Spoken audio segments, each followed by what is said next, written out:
Irmãos, peço a vocês também um pouquinho de paciência, que a voz está demais. Eu estou parecendo um pregador, com a voz rouca. Mas eu queria que os irmãos abrissem Gênesis, capítulo de número 6. Aleluia. Deus continua abençoando a vida de cada um. Eu tenho certeza que Deus tem coisas para fazer, já está fazendo no meio de nós, né? Ele não me esperou para fazer, né? Ele faz desde o começo do culto. Ele não espera ninguém, ele faz como quer. Gênesis, eu sei que é um livro muito difícil de achar, é só abrir essa capa preta, vai bater de frente com ele. Gênesis, o capítulo é o número 6. Eu queria que os irmãos tivessem um pouquinho de paciência nessa leitura, porque eu vou pegar alguns pedaços. Então os irmãos me dão um pouco de paciência, que vai ser uma leitura um pouco extensa e também em várias partes. Capítulo de número 6, vamos ler o verso de número 8 e 9, que está escrito assim: Noé, porém, achou graça aos olhos do Senhor. Estas são as gerações de Noé. Noé era justo e reto em suas gerações. Noé andava com Deus. Capítulo de número 7, verso de número 1, está escrito assim: Depois disse o Senhor a Noé: Entra tu e toda a tua casa na arca, porque te hei visto justo diante de mim nesta geração. Capítulo de número 9. Parei que a gente ia andar um pouco. Capítulo de número 9. O verso 1 está escrito assim: E abençoou Deus a Noé e a seus filhos e disse-lhes: Frutificai e multiplicai-vos e enchei a terra. Verso de número 7 está escrito assim: Mas vós frutificai e multiplicai-vos, povoai abundantemente a terra e multiplicai-vos nela. Verso de número 12, e aqui a gente vai agitar aí alguns versículos e depois a gente finaliza. O verso de número 12 do capítulo 9 está escrito assim: E disse Deus: Este é o sinal do concerto que ponho entre mim e vós, e entre toda a alma vivente que está convosco por gerações eternas. O meu arco tenho posto na nuvem.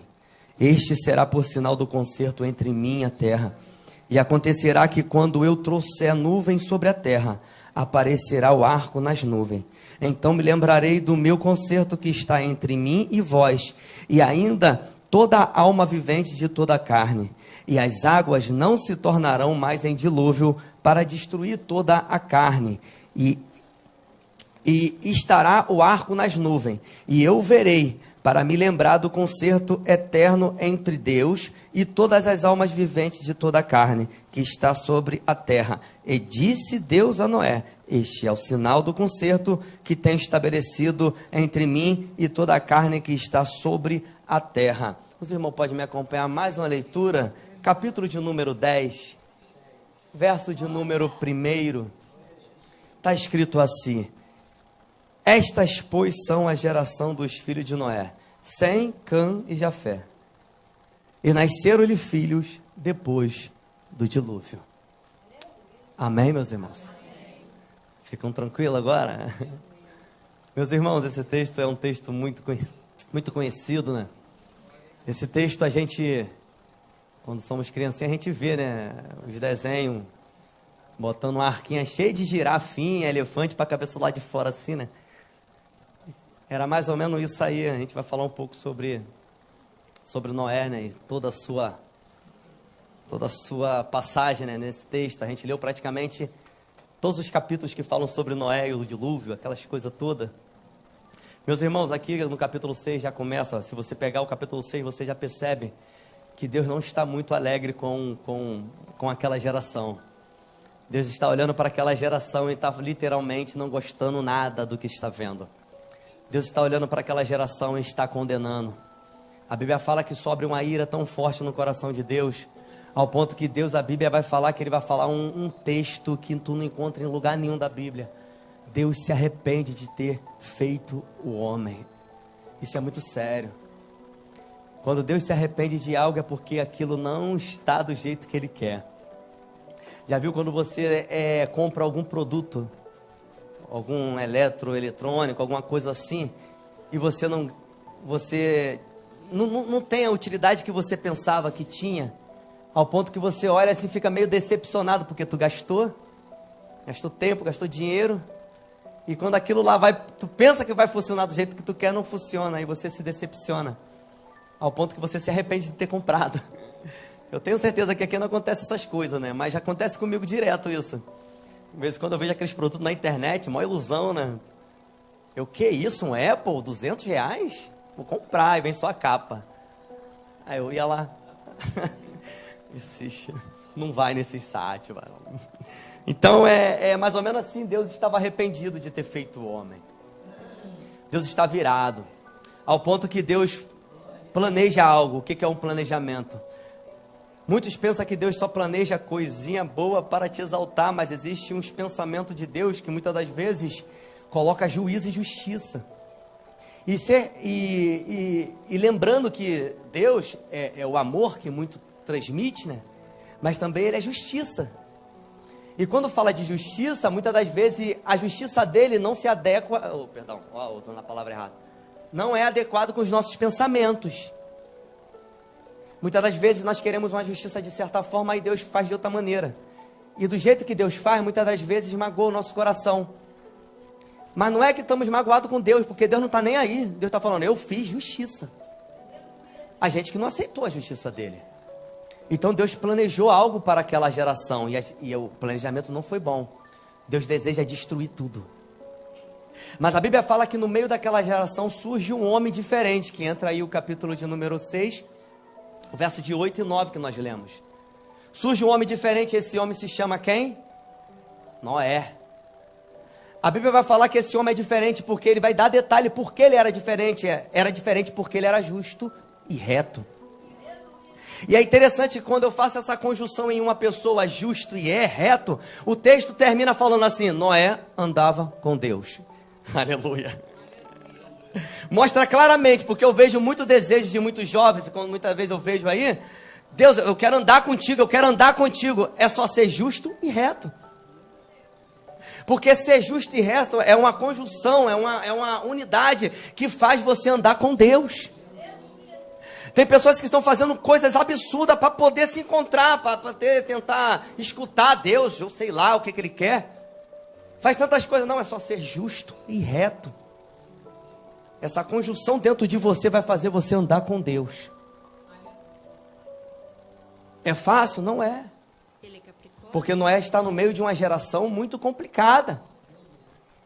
Mas o que me chama a atenção é que ele permaneceu sendo justo e reto em uma geração que era totalmente ao contrário disso. Porque ser justo é literalmente ser obediente a algumas normas. Aí vem a palavra justiça para você. Então, se ele é justo, certamente ele é obediente a Deus. Ser reto, a palavra reto é direcionamento. É como se Deus te riscasse uma linha no chão e falasse assim, tu vai andar aqui em cima. E você anda em obediência. Então não era diferente porque ele obedecia, andava alinhado com Deus. Então o homem que obedece e anda alinhado com Deus, não tem para onde ir, a não ser andar com Jesus. A Bíblia vai falar que outro homem, antes dele, andou com Deus. E o texto vai falar que esse cara andou muito, que não se viu mais. Quem era esse homem? Era Enoque. Então andar com Deus chama a atenção de uma forma de Deus, ao ponto que no meio de uma destruição em massa, Deus olha para você e fala assim, Noé, por causa de você a raça humana vai continuar. Por que vai continuar? Porque você anda comigo. Você não tem noção do que eu estou falando. Esse cara andou tanto com Deus, andou tanto, que a raça humana que era para ser literalmente extinta, por causa dele, Deus dá continuidade. Você não tem noção que por causa de você, muitas pessoas ainda têm vida. Você não tem noção do que eu estou falando. Sabe por que muitas áreas da tua vida, e muitas das vezes, pessoas que estão em volta de você, ainda não sucumbiram, não foram para a morte? É porque quando Deus olha lá do céu, Ele olha você. que no meio de uma geração corrupta, muitas das vezes sanguinária, Deus olha para você e fala assim: mas ele continua sendo reto, ele continua sendo justo. E por causa disso, vidas estão sendo preservadas por causa de você. A Bíblia vai falar claramente que Deus olha para ele e fala assim mesmo: você é justo, você é reto. E Deus está querendo destruir. Deus está querendo literalmente acabar com aquela... Não é com o homem, mas com a maldade. O texto vai dizer claramente: Deus queria acabar com a maldade. Mas só que a maldade estava dentro do homem. Então o homem ia ser uma consequência daquilo que eles estavam plantando. A Bíblia vai dizer claramente: eu não posso gritar, então minha voz está assim mesmo. Então tem que ficar bem leve, bem suave. A Bíblia vai dizer claramente que Deus tem um projeto. E qual é o projeto? Um projeto de salvação, de livramento. Quem está entendendo, diga amém. Deus cria um projeto de livramento para livrar um homem e sua família. Irmão, no meio de uma destruição, Deus sempre vai trazer os seus livramentos. Mas o texto vai dizer que para ter livramento, Noé vai ter que botar a mão na obra. Para ter aquele livramento, Noé vai ter que pôr as mãos na... Então, basicamente, Deus está falando com Noé: Noé, eu quero que você construa uma arca. E o texto, se você ler, a partir do capítulo 20, versículo 20, no capítulo 6, você fala que Deus chega para Noé e fala: construa uma arca para ti, é para você. Por que Deus fala isso? Ele está falando: eu estou planejando um livramento para você, mas você que vai pôr a mão. Você não está entendendo o que eu estou falando, mas vamos chegar lá. Ele está falando: enquanto tua mão estiver na obra, já começa a gerar um livramento para você. Eu sei, se fosse o pastor Leonardo, a glória seria diferente. Se fosse outro, se fosse o O livramento acontece quando você está com as mãos na... Então toda vez quando eu meto a mão na obra, quer dizer que o livramento começa a nascer dentro de mim, dentro de você. Aí você entende porque muitas coisas acontecem com fulano de tal, mas na tua vida acontece aquele vento danado, mas não mata, não destrói. É literalmente o vento batendo numa palmeira e ele desce até lá embaixo, mas quando o vento passa você volta. Por quê? Porque enquanto eu estou com a mão na obra, Deus está provendo o livro.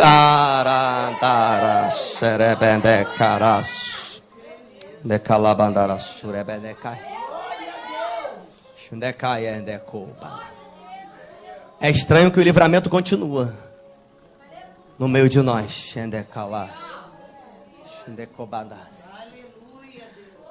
Noé, tu vai construir. Mas Deus está chamando Noé. Noé é um agricultor. Você vai ver isso lá no capítulo 9, quando ele planta uma vinha. E a vinha dá certo. Ele é um agricultor, homem especialista em agricultura. Mas Deus olha para Noé e fala assim: eu quero que tu tenha noção do que eu vou falar para você. Eu tenho um livramento pronto para você, Noé. Já está arquitetado dentro do meu coração. Eu tenho todas as medidas. Eu tenho todos os cálculos. Eu quero que tu construa uma arca. Talvez Noé olhou para Deus e falou: Deus, como é que eu vou construir algo se eu sou agricultor? Eu não construo, eu planto. Eu pego a semente, boto na terra e a terra produz. Sei o tempo certo, a estação certa, sei tudo. Quando a árvore vai dar o fruto, sei todos os detalhes de uma árvore. Mas engenharia naval eu não sei. Eu não sei de nada. E aí me chama a atenção. Porque independente de ele sabe ou não sabe, a obra não é dele. A obra é de Deus. Então se a obra é de Deus, Deus não quer saber se você sabe ou não sabe. Se você tem currículo ou não tem. Se você é formado ou não é. Mas Deus, eu sou agricultor, não sei nada sobre isso. Não interessa, só faz o que eu mando.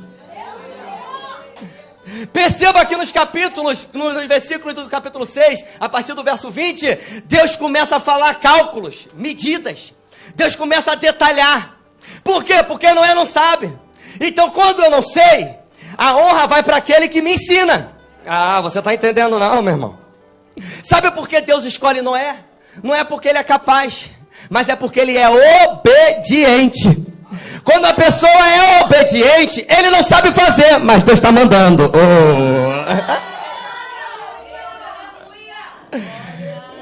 Deus, eu não sei cantar, mas Deus está mandando.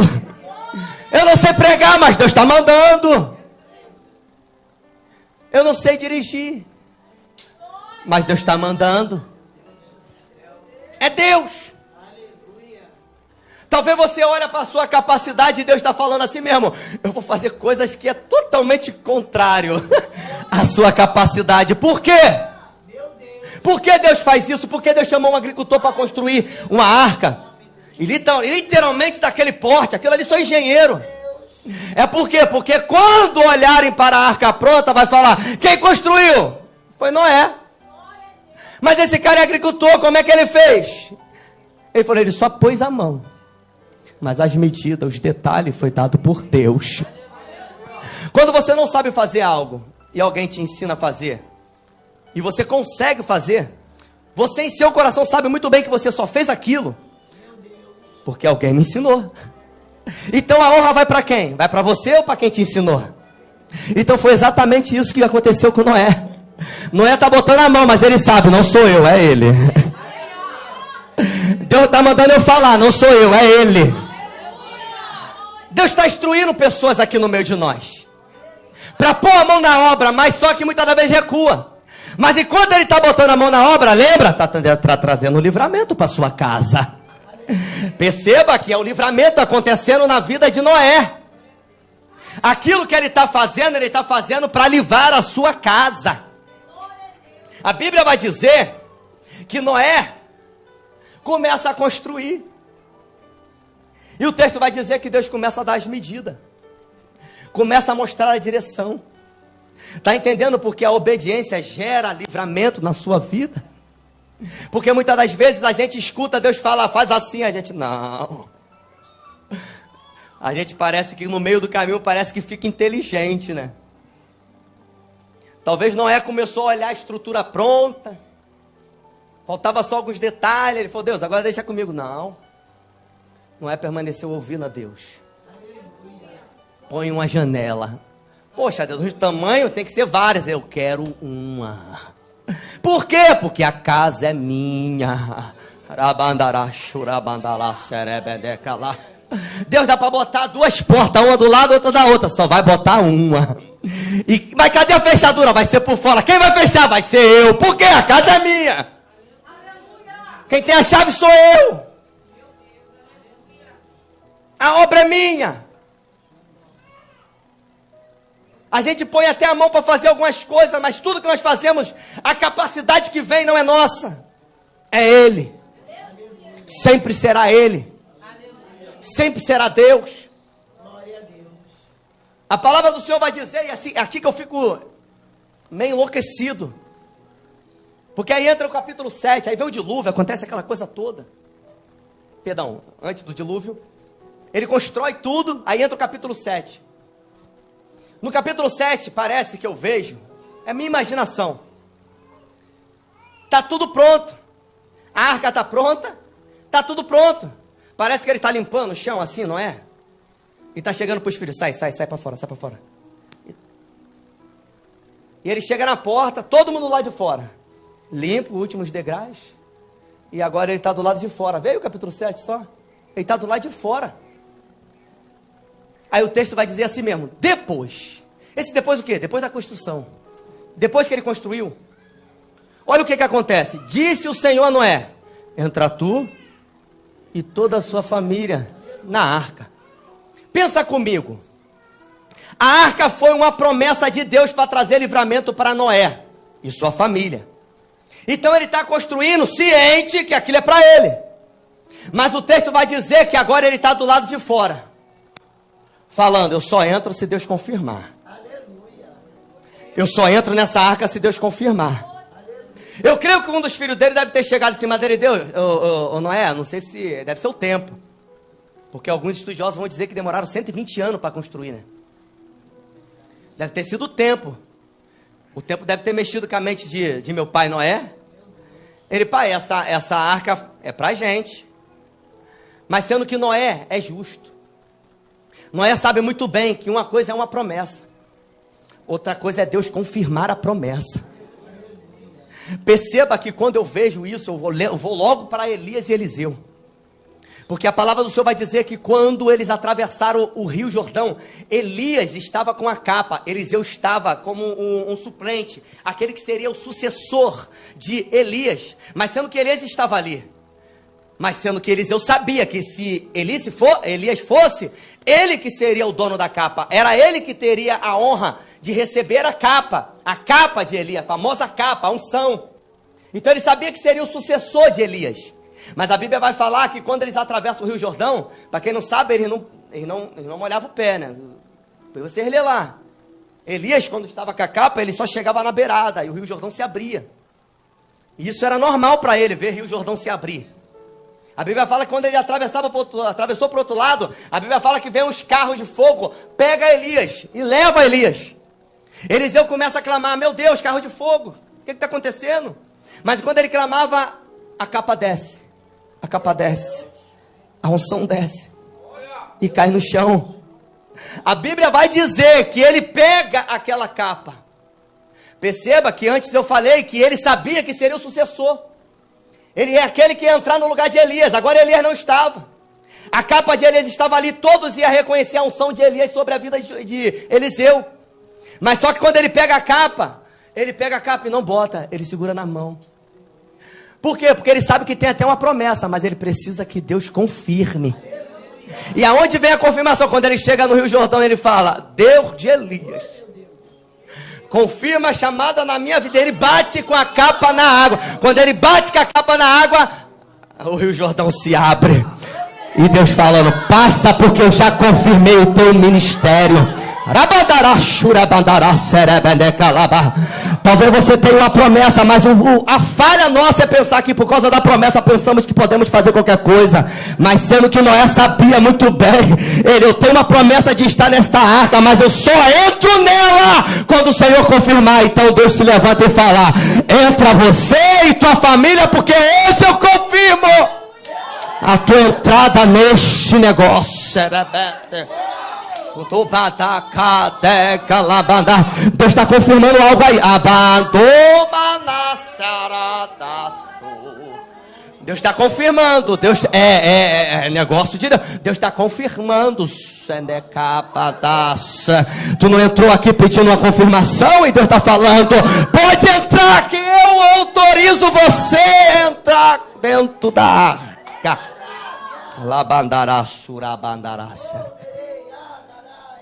Ele entra, ele entra, Deus está falando, pode entrar, pode entrar. Deus hoje está confirmando aí, ó, esperou a semana toda por esse dia, então Deus está confirmando. Pode entrar, a Bíblia vai falar, que as horas voam, a Bíblia vai falar. É muito interessante isso. Por isso que uma pessoa justa é diferenciada. Poliano, uma pessoa justa é diferenciada. Porque ele, além de esperar, o texto vai dizer que ele demorou quanto tempo? 120 anos. É mais ou menos isso, né? A Bíblia não fala que é exatamente isso, mas eles pegam lá a data de dias, né, de Noé, juntamente com os anos que ele terminou, aí tenta fazer uma probabilidade lá, antes de chegar a esse número. 110, 120 anos. Irmão, passou de 2 anos, para mim já é muito. O cara 120 anos fazendo uma obra. E nós sabemos fazer obra é complicado. Fazer a obra é complicado demais. É cheio de altos e baixos. Uma vez pastor José Luiz falou uma coisa que eu sempre falo aqui no meio de nós. Quando o inimigo não consegue te derrubar, ele te acelera. Eu fico imaginando as pessoas que iam se posicionando contra Noé. Porque o texto vai falar que estava no meio de uma geração complicada. Que estava falando, vai chover mesmo? Imagine quantas zombarias este homem escutou. Mas isso não fez ele cair. Imagine quantos levantes ele teve que ter sofrido. Quantas palavras ao contrário. Imagine o povo chegando em cima dele esse tempo todo. Tá esperando muito, hein?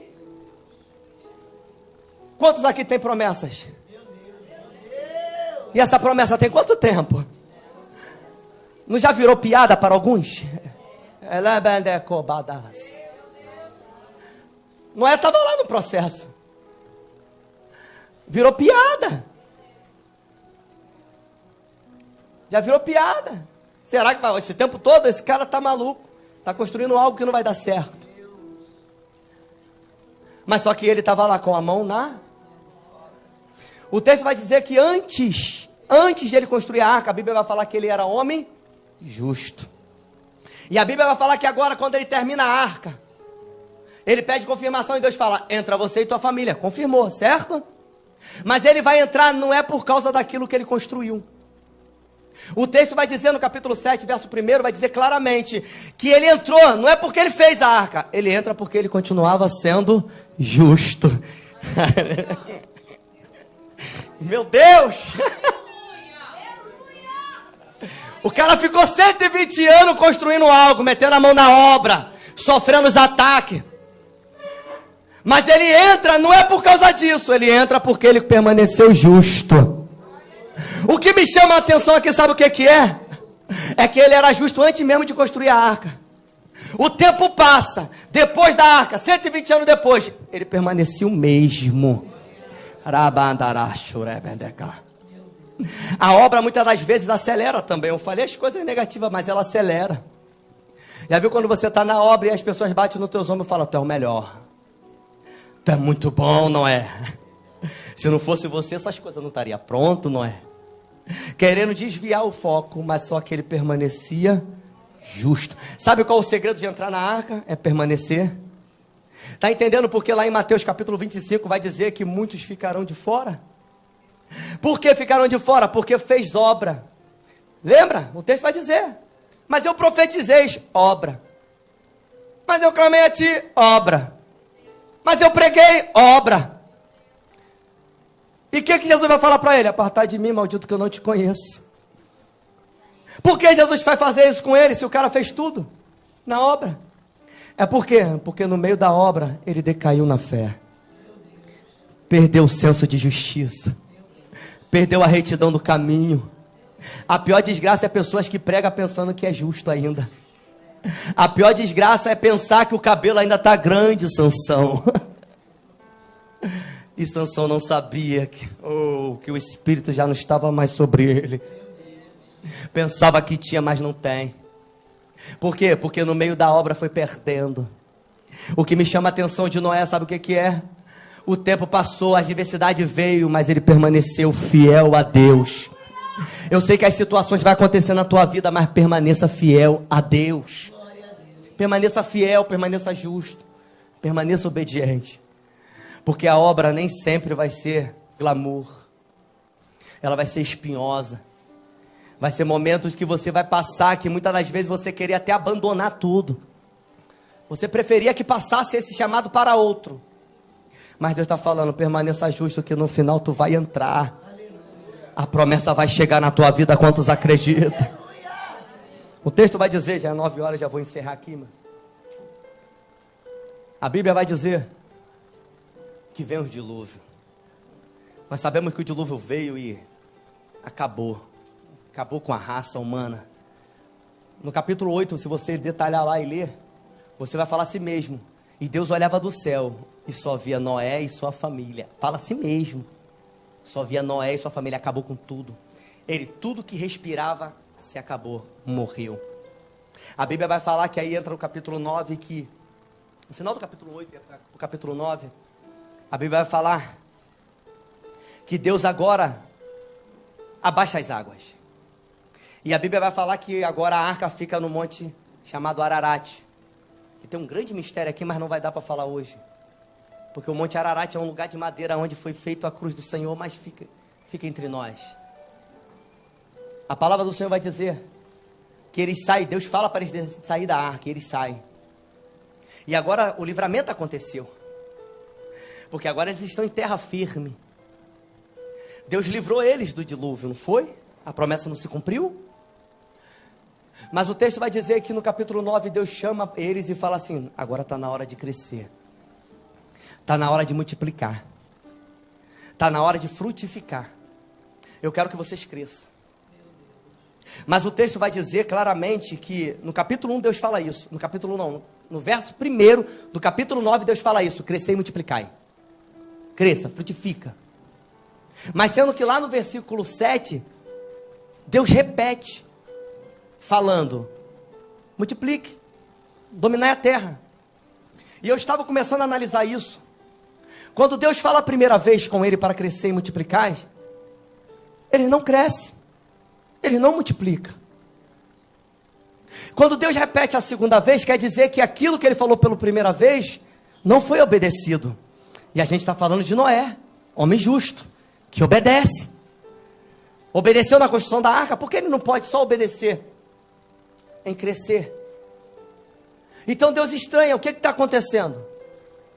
Aí Deus começa a perceber que Noé, depois que sai da arca, Noé e sua família saem traumatizados.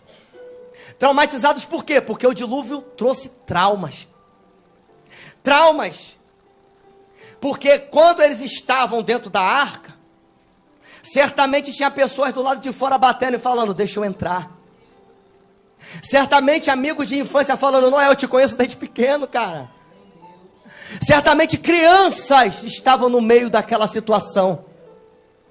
Então o coração de Noé ficou turbado, falando: por quê?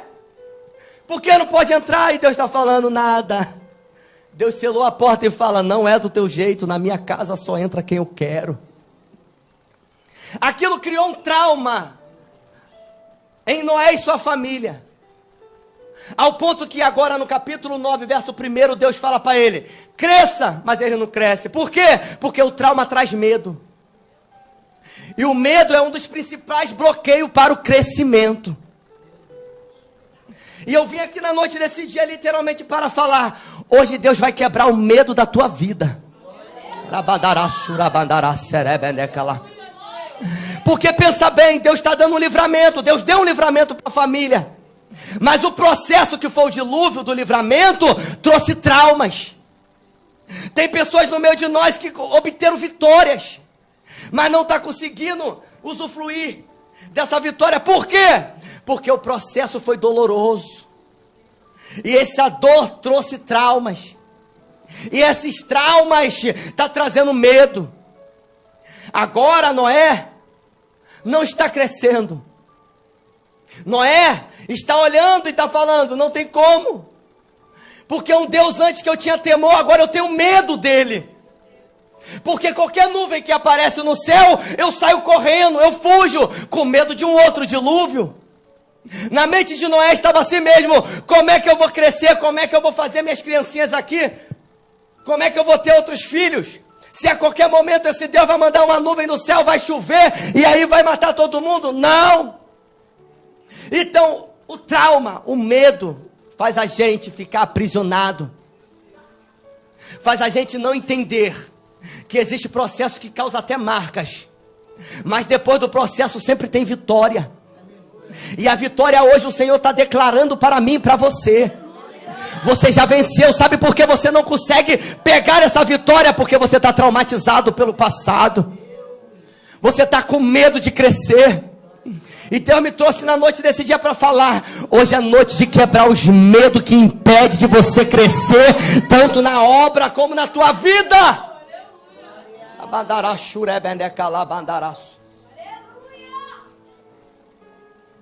Em Hebreus capítulo de número 2, versos de número 14 e 15, vai falar que quando Jesus morreu naquela cruz, o sangue e o corpo dele trouxe algo genial para nós.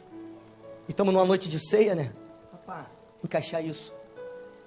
O sangue e o corpo de Cristo trouxe algo muito maior. Por isso que muitas das vezes, quando tinha as orações de terça-feira, eu sempre falava: vocês não têm ideia, vocês pensam que é só uma salvação, que eu até brincava, falei: não é que é só, né? É tudo que a gente tem, né? Mas quando Jesus morreu naquela cruz, ele desbloqueou muitas coisas. E um dos principais desbloqueios, sabe o que é? Da servidão do medo. Hebreus vai falar isso, que ele tirou isso de nós. Ele tirou o medo da morte. O medo. E ele vai falar, porque o medo antes dominava o homem e fazia o homem de escravo. Mas quando Jesus morre na cruz, ele tira o império do medo do nosso coração. Ele quebra o império do medo. O que é que eu quero falar contigo nesta noite? Eu estou falando que aquilo que te impedia de crescer por causa de medo hoje está sendo quebrado da tua vida. Você vai crescer. Você vai crescer. Como Jesus fez isso? Como Deus fez isso? Deus chega para Noé, sabe o que faz? Noé, tu está com medo de quê, Noé? Porque tu não cresce. Se é uma promessa que eu estou falando contigo, porque tu não cresce? Aí ele entende. Deus entende. Deus olha e fala, ele está com medo. Então vamos quebrar esse medo hoje. Como é que ele quebra? Como é que Deus quebra o medo? Deus fala assim mesmo para ele.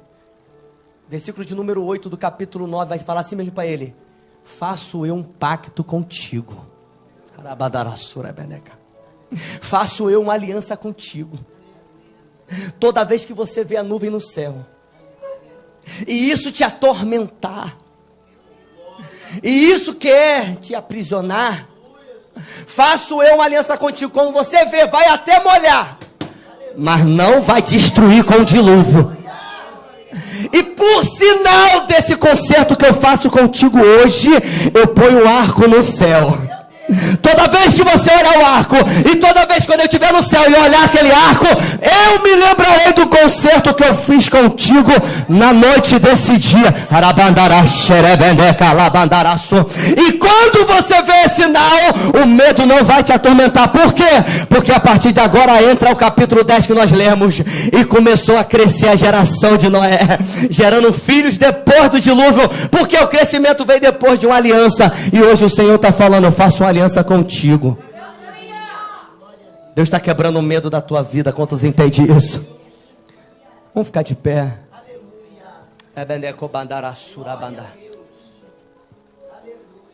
Deus está fazendo uma aliança contigo na noite desse dia. Eu não vou te chamar aqui na frente, mas eu queria que tu podasse o coração, a mão no coração, porque hoje o Senhor está tirando o teu medo. Tem coisas na tua vida que você está falando, Deus, eu preciso de uma vitória. Deus está falando, não, a vitória já está na tua frente. Sabe por que você não progrediu? Sabe por que você não evoluiu? Porque você está com medo. Você está com medo.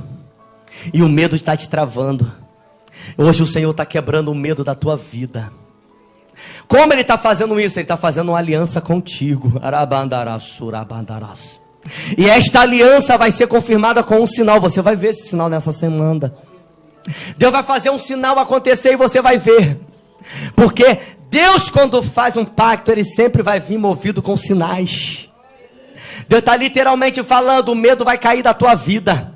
Hoje quando tu chegar em casa, tu vai chegar já com cara de vencedor.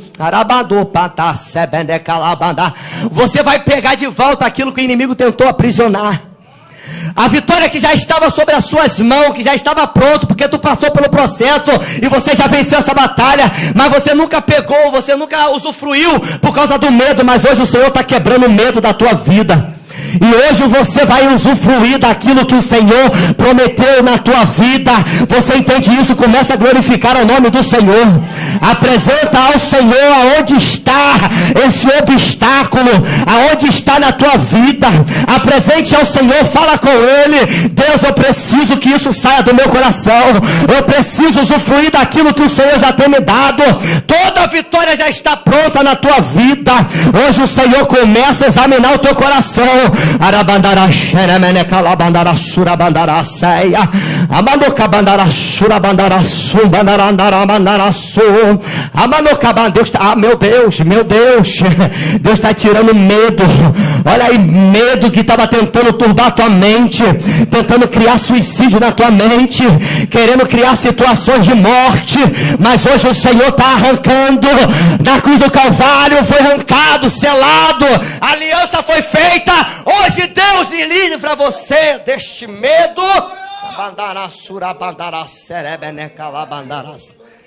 Deus continua trabalhando em cada vida e cada coração. Acreditamos, Senhor Deus, que hoje sairemos daqui livre desse medo. Senhor Deus, não